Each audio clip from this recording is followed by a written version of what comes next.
तो चलिए अब सीधा भोपाल चलते हैं, जहां पर सर्विस डे पर मुख्यमंत्री शिवराज सिंह चौहान अपना संबोधन दे रहे हैं। और हमने एक छोटी सी फिल्म में भी देखा कि जब भी चुनौती सामने आई, हम डरे नहीं, घबराए नहीं, घर बैठे नहीं, बल्कि जनता के कल्याण के लिए अपने आप को दांव पे लगाकर भी हमने काम किया। आज प्रदेश को हम जहां देख रहे हैं, मैं केवल आज की बात नहीं कर रहा, देश की आजादी के बाद से, मध्य प्रदेश के गठन के बाद से, 1956 के बाद से मध्य प्रदेश ने प्रगति और विकास की कई मंजिलें तय की हैं, और उन मंजिलों को तय कराने में चुने हुए नेतृत्व का अपना महत्व है। लेकिन सरकार नीतियां तय करती है, कार्यक्रम बनाती है, योजनाएं बनाती है, उनको जमीन पे क्रियान्वित करके मध्य प्रदेश को हमने बीमारू राज्य से विकासशील बनाते हुए विकसित राज्यों की बात में आज ले जाके खड़ा कर दिया है। और इसमें जिन जिन का योगदान है, जो आज यहां नहीं है या इस संसार में भी नहीं है, आज मैं उनको भी प्रणाम करता हूं। अब मेरा और आपका रिश्ता भी बहुत वर्षों का हो गया है। कई बार लगता है कि जब मुख्य सचिव थे तब मेरे साथ काम करना शुरू किया था मुख्य सचिव ने, और थोड़े दिनों में रिटायर भी हो जाएंगे।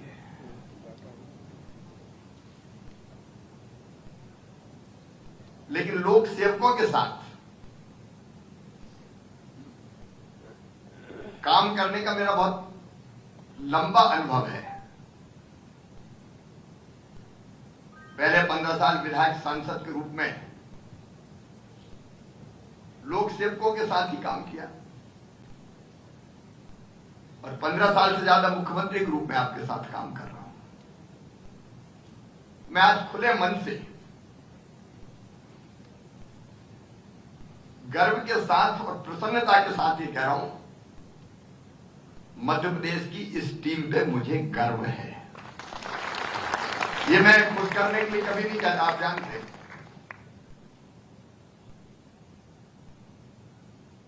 लेकिन मुझे याद आता, मैं पहली बार मुख्यमंत्री बना तो मेरे दिमाग में जुनून था, इकबाल सिंह जी बैठे हैं, मेरे दिमाग में बात आई कि बेटी को लखपति बनाना चाहिए। क्योंकि मुझे लगता था कि जब तक बेटी बोझ से बरदान नहीं बनेगी, तब तक लोग सेक्स रेशियो में जो विषमता हम देख रहे थे, बेटी को आने नहीं देते लोग।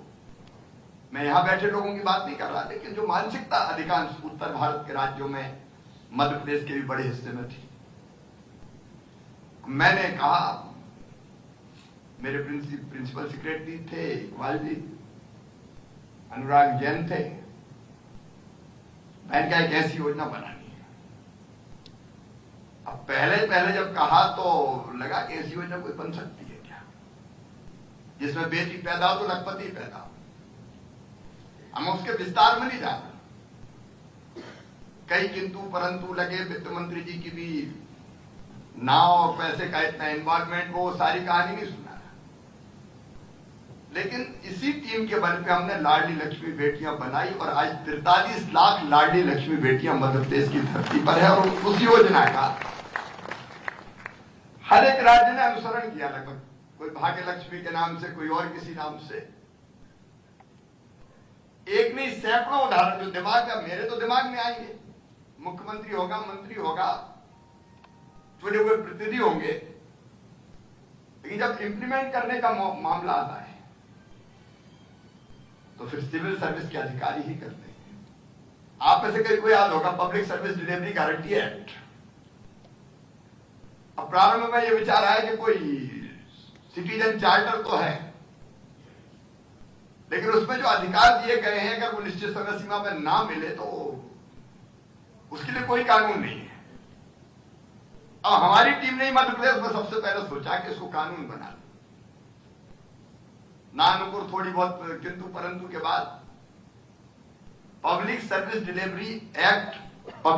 डिलीवरी गारंटी एक्ट बनाया मध्य प्रदेश में, जिसको संयुक्त राष्ट्र संघ ने सम्मानित किया। आप सब जानते हैं। और बाद में मुझे लगता है हर एक राज्य ने अपनाया कि जनता को देने वाली जो सेवाएं इतने दिन में जो अधिकारी तय है उन्हें नहीं दी, तो फिर उन पर जुर्माना लगेगा और वो हर्जाना के रूप में जिसका काम देर से हुआ उसको दे दिया जाएगा। एक नहीं है, मैं कोई योजना नहीं गिना रहा, हमारे दिमाग में जनता के बीच से आइडिया आ जाते हैं, आइडियाज आपके दिमाग में भी आते हैं, हम लोग शेयर करते हैं और शेयर करके एक योजना के रूप में जनता को लाभान्वित करके कई बार लोगों की जिंदगी बदल देते हैं, देश की राह बदल देते हैं। और मैं तो ये गर्व के साथ कह सकता हूं कि जब जब जो सोचा मिलकर हम लोगों ने विचार किया, योजना बनाई और क्रियान्वित कर दिया। अब कोविड के काल की बात मुख्य सचिव कह रहे थे, भयानक दौर था और मैं भी 23 मार्च को मैंने शपथ ली थी और 24 को लॉकडाउन लग गया था। अब वैसी कठिन परिस्थितियों में हमारे लोक सेवकों ने जो काम किया वो अद्भुत है सचमुच में। कई हमारे बीच में नहीं रहे, कर्तव्य की बलवेदी पर अपने आप को उन्होंने न्यौछावर कर दिया, बलिदान कर दिया। हमारे पुलिस के मित्र काम करते करते चौराहों पे लोग घबराते थे, निकलते नहीं थे, छूते नहीं थे एक दूसरे को। हमने अपने पुलिस अधिकारी शहीद होते देखे, नर्स डॉक्टर संक्रमित हुए, रेवेन्यू के हमारे अधिकारी संक्रमित हुए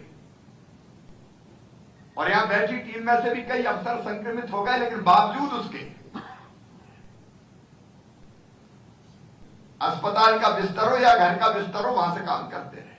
और वो भयानक दौर जब देखते तो कई बार तो सर हम में से कई लोग 8-8 दिन सोए नहीं थे।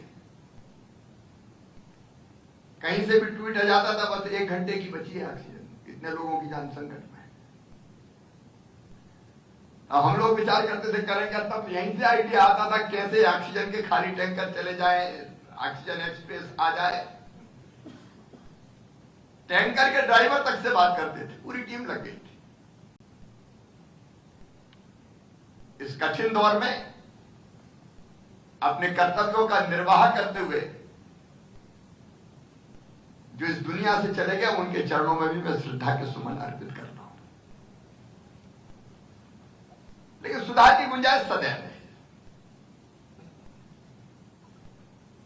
सोच विचार क्षमता सबकी एक समान नहीं होती,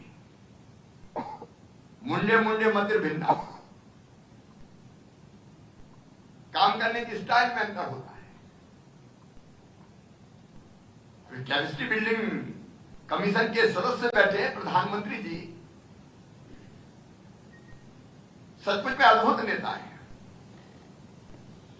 कई बार मुझे आश्चर्य होता है इतनी सब दिशाओं में कैसे सोचते हैं। अब मिशन कर्मयोगी उन्होंने शुरू किया, आप कर्मयोगी हैं। अच्छा एक बात पक्की है कि अगर चाहते तो प्राइवेट कंपनी अच्छे आपको पैकेज दे सकती थी,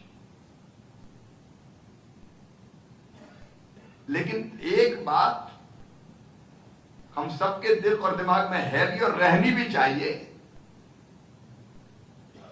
कि सिविल सर्विस केवल कैरियर नहीं है, ये तो देश के निर्माण का अभियान है, ये जनता की सेवा का अभियान है। पैसा कहीं और से भी मिल सकता था, ज्यादा पैसा मिल सकता था, विदेशों में सेवा कर सकते थे, लेकिन ये रास्ता अगर हमने चुना है,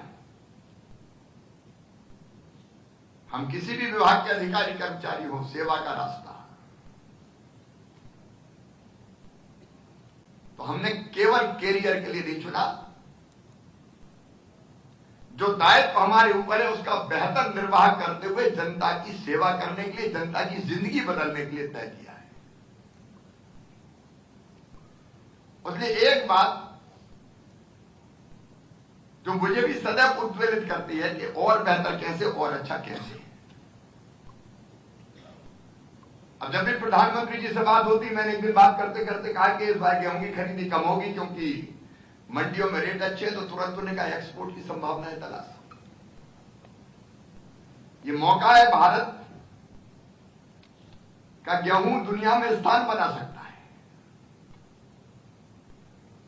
बात गर्मियों की आई तो सरोवर अभियान, 75 तालाब अमृत आजादी का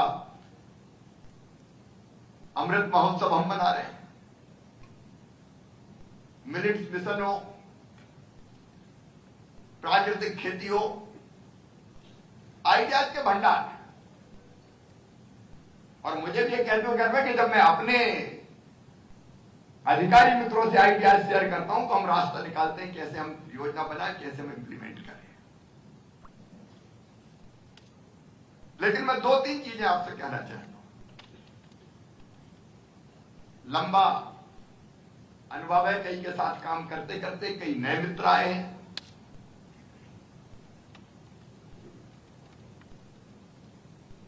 एक हम सदैव ध्यान रखें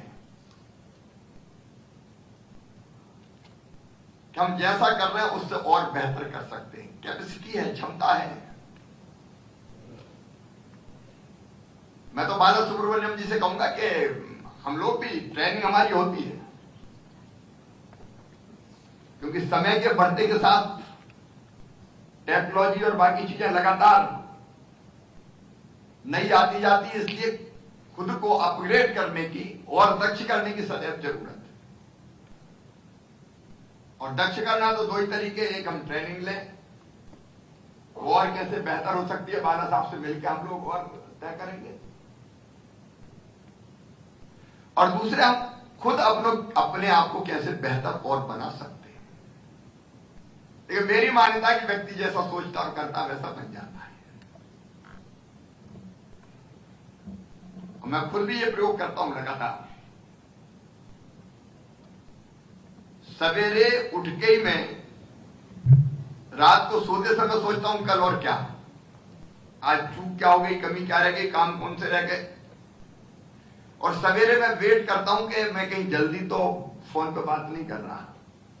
कई बार मुझे, मैं दया शब्द तो अच्छा नहीं है, लेकिन वो होता है कि नहीं कहेंगे लोग सवेरे फिर सीएम का फोन आ गया। और कुछ लोग तो मुझसे बहुत प्रताड़ित रहे कि सवेरे सवेरे उठा और ठोक दिया फोन, ये नहीं हुआ, इसमें क्या हुआ। अब आज जैसे कोविड का सुना, मैंने सुलेमान को फिर चमका दिया कि फिर बढ़ रहा है। लेकिन पहले से तय कर लेता हूं मैं कि सप्ताह में क्या करना, महीने में क्या करना है, आज कितना हुआ, कल क्या करना है। और बात करते करते मैं सोचता रहता हूं, एक क्षण भी चैन नहीं आता, बेचैनी रहती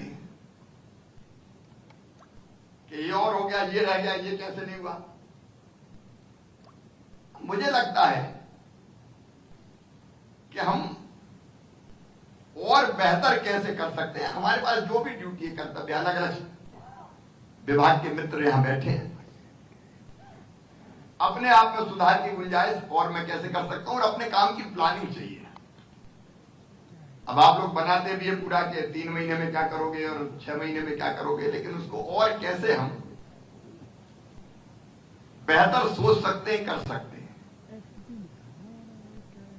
मैं एक गीता का श्लोक आपको सुनाता हूं जो मुझे बहुत प्रेरणा देता है।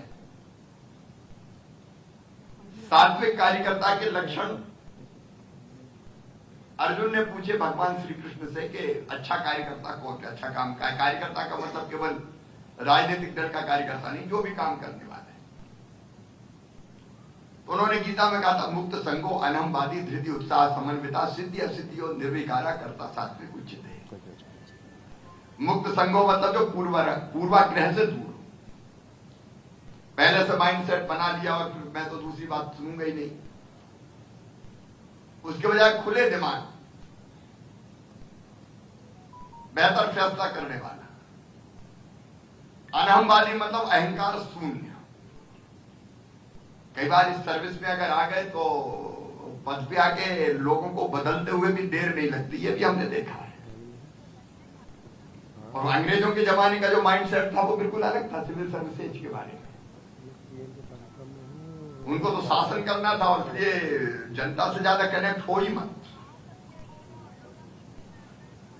वफादारी शासन के लिए केवल वो डिस्कनेक्ट करते थे। लेकिन आज जमाना कनेक्ट का है। हम अगर हैं तो लोगों के लिए है, देश के लिए। अहंकार शून्य, घमंड नहीं होना चाहिए। और नहीं, कुछ उदाहरण हमने ऐसे भी देखे कि नीचे देखते नहीं है, ऊपर ही आसमान नहीं देखते, नीचे वाले फिर बहुत छोटे लगते। और धृति के मतलब धैर्य, जिसका उदाहरण अभी मुख्य सचिव दे रहे थे कोविड में, और वो जो पंक्तियां भी थी, घबराते नहीं, हार भी नहीं मानते। अब सिविल सर्विसेज में कई मौके ऐसे आते हैं जब आपके धैर्य की भी परीक्षा होती है। एक बार प्रयास किया, सफलता नहीं मिली तो दूसरी बार, तीसरी बार। अब दो तरह के लोग होते हैं। एक वो होते हैं जिनसे मिलते ही हम उत्साह से भर जाते हैं और बेहतर करने की इच्छा होती है। वो जीवंत कर देते हैं लोगों को और ताकत पैदा कर देते हैं। लेकिन कुछ ऐसे भी होते हैं, कहां लगे हो चक्कर में, ये इंडिया सुधर ही नहीं सकता, तुम अकेले सुधार दोगे क्या, अरे जितना हो सकता बस उतना ही करो। वो ऐसे होते हैं कि अगर कोई जिंदा इंसान है तो उसको और मुर्दा कर दे, सारा उत्साह खत्म कर दे। लेकिन कृष्ण कहते उत्साह से भरे रहो। मन के हारे हारे, मन के जीते जीत। अब कोविड से भी लड़े तो मन से लड़े और जीते हम प्रधानमंत्री जी के नेतृत्व में। आशा मेरा ये है कि हमेशा आप अगर निरुत्साहित हो गए तो फिर देश खड़ा ही नहीं हो सकता। और इसलिए चाहे वो चुने हुए जनप्रतिनिधि हो, राजनीतिक नेतृत्व हो,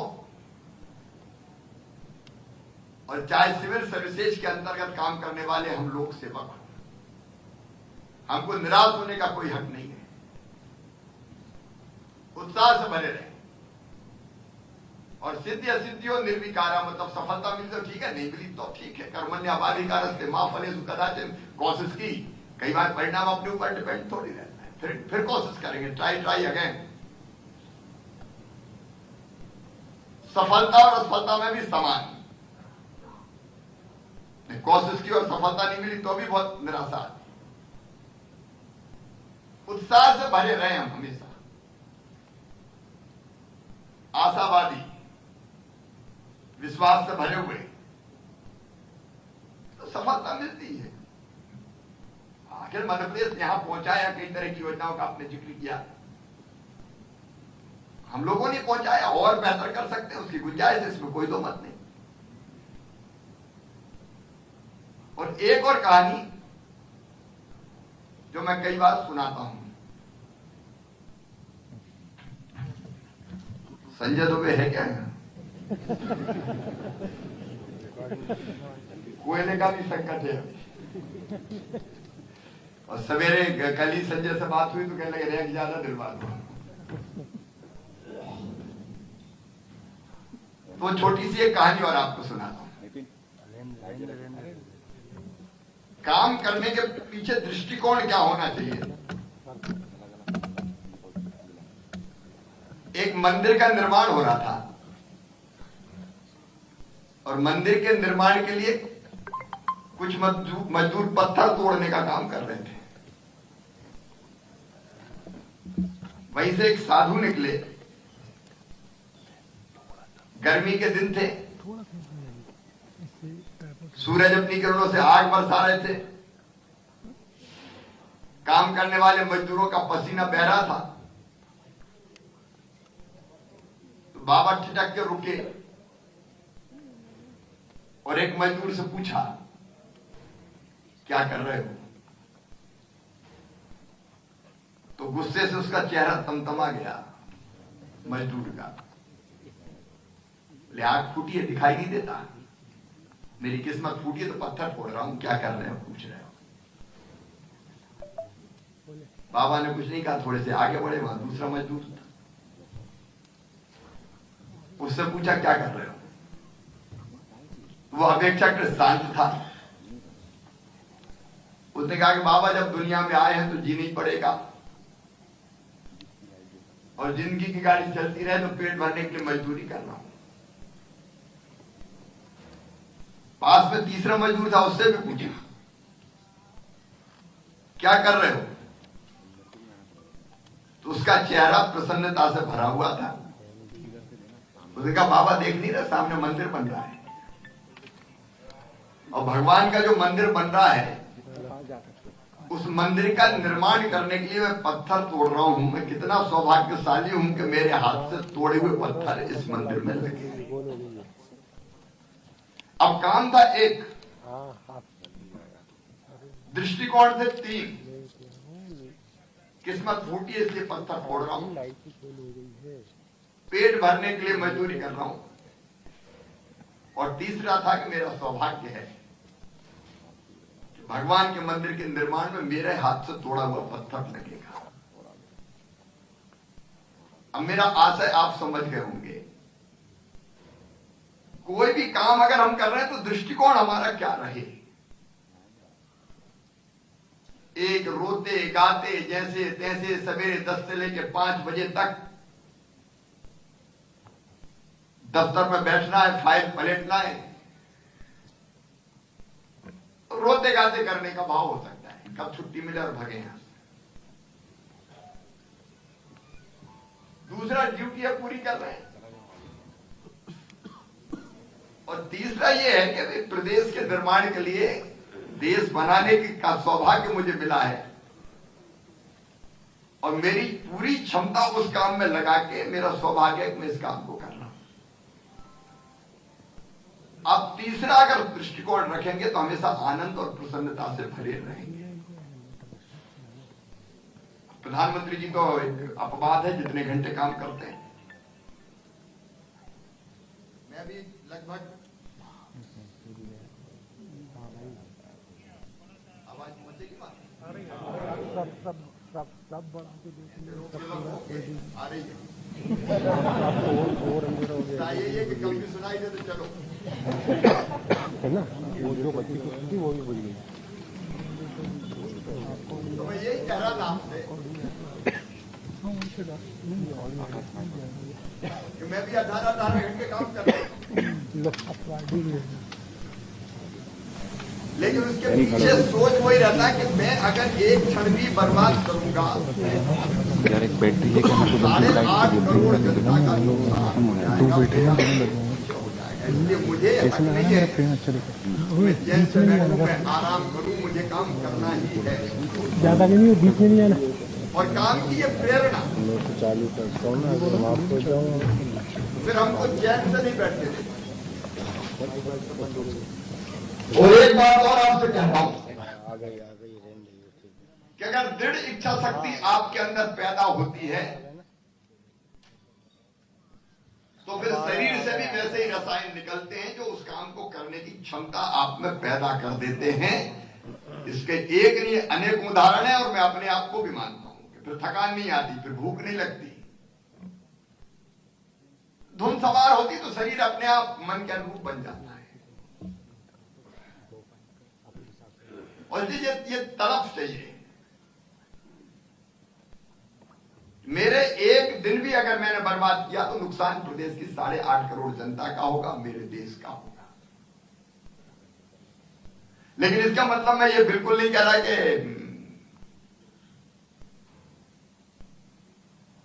आप थोड़ा बहुत आराम करो, थोड़ा टाइम परिवार को दो। हमको संतुलन बनाना चाहिए। सरकार का काम भी करेंगे, डट के करेंगे, लेकिन बाकी चीजों पर भी ध्यान देंगे। अब उसमें अलग अलग मत सबके हो सकते हैं, लेकिन मुझे लगता है ध्यान, योगा, प्राणायाम आपकी क्षमता को कई गुना ज्यादा बढ़ाते हैं। मैं खुद महसूस करता हूं, इसलिए मैं बोल रहा हूं। और इसलिए अगर मन की बात मैंने कह दी, लेकिन शरीर में अगर दम नहीं है तो फिर मन भी अकेला कुछ नहीं करता। शरीर माध्यम खरु धर्म साधन। इसलिए मुझे एक बात लगती है कि मन में तो उत्साह है, लेकिन शरीर भी स्वस्थ रहे, ये भी हमारी ड्यूटी है। और इसलिए अधिकांश मित्र करते हैं, लेकिन हमारा शरीर फिट रहे, स्वस्थ रहे, तभी हम बेहतर काम कर पाएंगे। पहला सुख निरोगी काया। और मानसिक शांति भी रहे, इसके लिए जरूरी है कि परिवार को भी ढंग से क्वालिटी टाइम थोड़ा दो।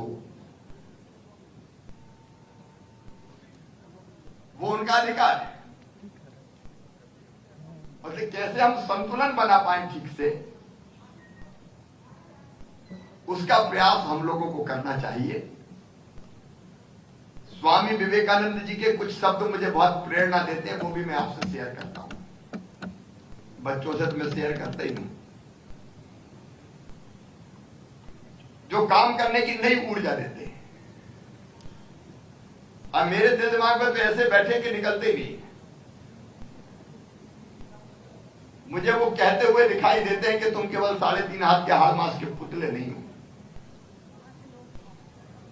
ईश्वर के अंशो, अमृत के पुत्र हो, अनंत शक्तियों के भंडार हो और अमर आनंद के भागी हो।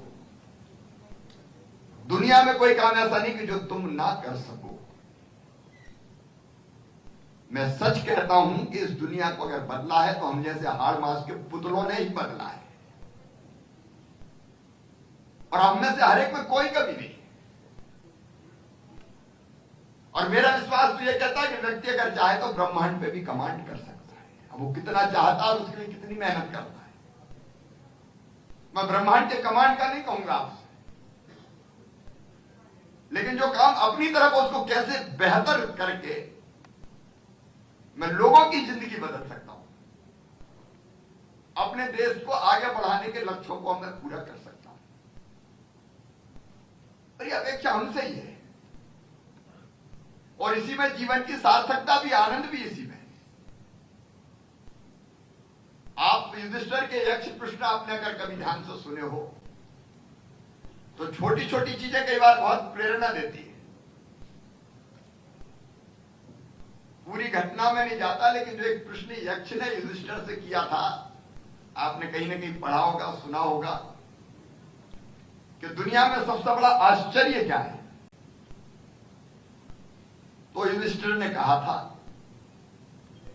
मनुष्य पैदा होता है, बच्चा रहता है, बचपन खेलता कूदता है, बड़ा होता है, पढ़ता लिखता है, और बड़ा होता है, शादी हो जाती है, शादी के बाद उसका और परिवार बढ़ जाता है, फिर वो बूढ़ा होता है और बूढ़ा होने के बाद मर जाता है। जो आज इस दुनिया में है वो ये जानता है, ये सच कि मैं आज हूं, कल नहीं रहूंगा। ये दुनिया धर्मशाला है, परमानेंट घर नहीं है अपना। कुछ दिनों के लिए यहां आए। युधिष्ठिर ने कहा, लेकिन व्यवहार हम ऐसा करते हैं जैसे इस दुनिया से कभी जाना ही नहीं है। अगर ये चीज हमें ध्यान रहे, अब जो 50 साल के हो गए, कितनी उम्र बची उनकी। अब उल्टा सोचें, जन्मदिन बनाते हैं बड़े धूमधाम से, वो एक साल कम होता जाता है जिंदगी का। 80 जिएंगे, 90 जिएंगे, 100 जी लेंगे, उसके बाद तो नहीं रहेंगे ना। ऐसा करके जाओ ना कि जाने के बाद भी हमेशा बने रहो। आपका योगदान हमेशा याद किया जाए। आज नरोना अकादमी में हम बैठे, नरोना साहब को हम याद करते हैं। एक नहीं, अनेकों अधिकारी में बता सकता हूं, मध्य प्रदेश के। बुद्ध साहब को बैतूल में पूछते थे लोग। एक कलेक्टर पूरे जिले को बदल कर रख देता है। एक अकेला एसपी पूरी कानून और व्यवस्था जिले की राइट कर देता है। अभी प्रेजेंटेशन में हमने देखा, हमने थोड़ा प्रयास किया, 21,000 एकड़ जमीन मुक्त करा ली, 12,000 करोड़ की। हमने तय किया ना, थोड़े से दिनों में करके रख दिया। वो उपलब्धियां अगर गिनाऊं तो घंटों हो जाएंगे। मैं ये कहता हूं, सोच लो ना, कुछ करके जाना है बस। 60 साल की, अब 60 ही साल है कि 62 हो गई, 60 साल की सर्विस है ना, तो रिटायरमेंट में 60 साल की उम्र होता है। तब तक इतना करो कि सचमुच में आनंद उसी का है, उसी में आनंद है। हमारी क्षमता वो ये सोच कई गुना ज्यादा बढ़ा देगा। और एक, हम अपने आप को और कैसे क्षमतावान बना सके, टेक्नोलॉजी के माध्यम से, बाकी चीजों के माध्यम से, वो कोशिश करते रहना चाहिए। मैं तो ये चाहता हूं कि मध्य प्रदेश की प्रगति के, विकास के, लोक कल्याण के जो टारगेट्स आपके पास, उनको अचीव करने के नित्य नए रिकॉर्ड हम लोग बनाए, और अपने जीते जी अपनी आंखों के सामने, अपने हाथों से अपने मध्य प्रदेश को ऐसा बना दे कि लोग कहें प्रदेश हो तो ऐसा, और अपने देश को बनाने में अपना बेहतर योगदान करें। कई चीजें देखो अद्भुत होती है सेवा की। हम एक दिन बंसल अस्पताल गया, एक पेशेंट को देखने गया था। नीचे एक माता और पिता, व्हीलचेयर पर उनका बच्चा था। मैं पहुंचे तो दोनों रोने लगे और मेरा हाथ पकड़ लिया। मैंने पूछा बात क्या? तो उनका, ये हमारा बच्चा है, 3 थे, 2 मर गए लीवर की बीमारी के कारण। ये बच्चा, इसको भी लीवर खराब है, और ये अगर अब नहीं बच पाया तो फिर हमारी जिंदगी का कोई मतलब नहीं है।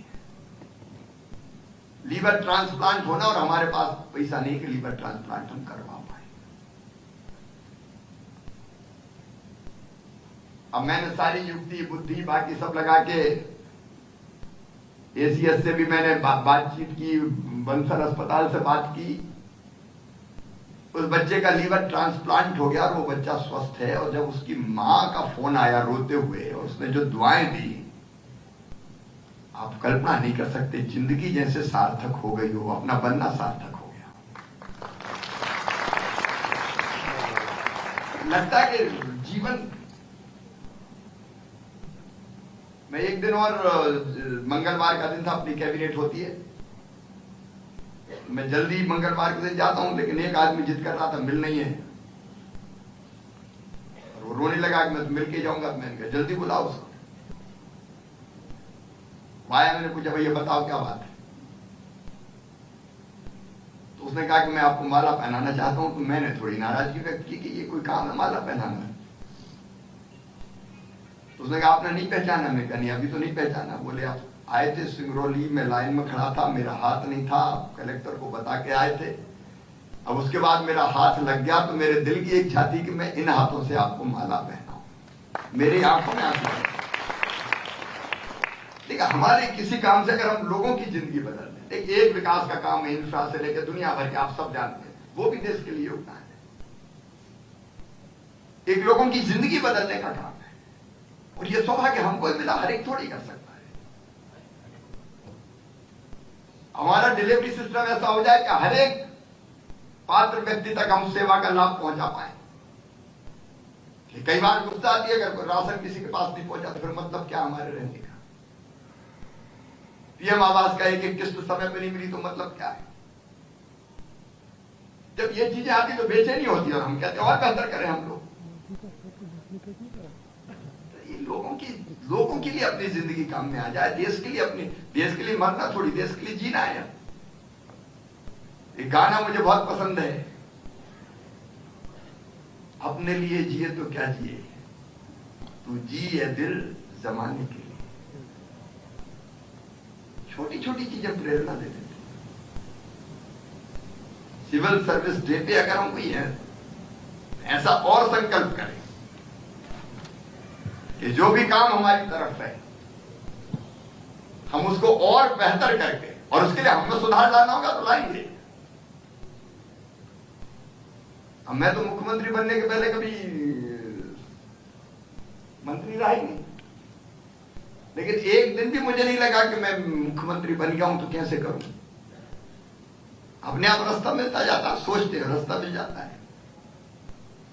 तो बेहतर से बेहतर कैसे अपनी जिंदगी का उपयोग हो, क्योंकि आप वो हो जो देश बदल सकते हो, प्रदेश बदल सकते हो, लोगों की जिंदगी बदल सकते हो। हर एक के पास यह हक नहीं है, अधिकार नहीं है।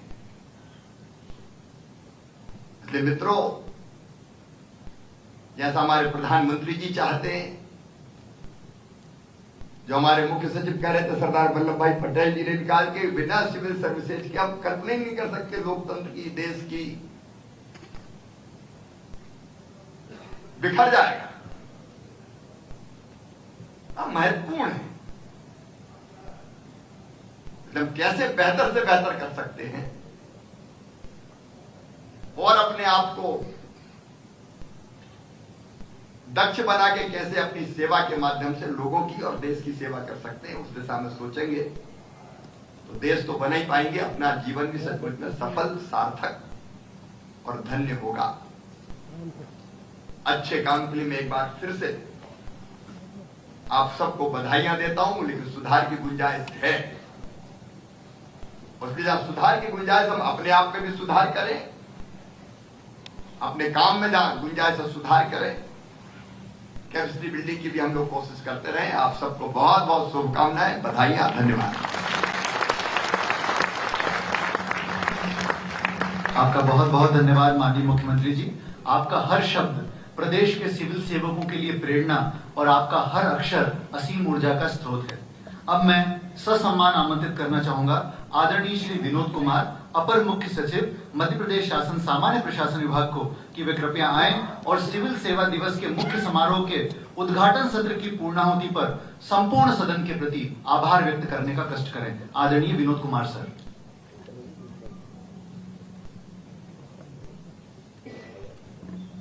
सिविल सेवा दिवस के अवसर पर आयोजित इस कार्यक्रम में पधारे प्रदेश के यशस्वी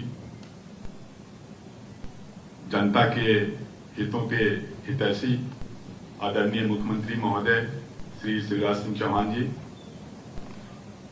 कैपेसिटी बिल्डिंग कमीशन के सदस्य डॉक्टर आर बालासुब्रमण्यम साहब, हमारे प्रदेश के प्रशासनिक मुखिया, एक दक्ष ब्यूरोक्रेट आदरणीय श्री इकबाल सिंह बैंस जी,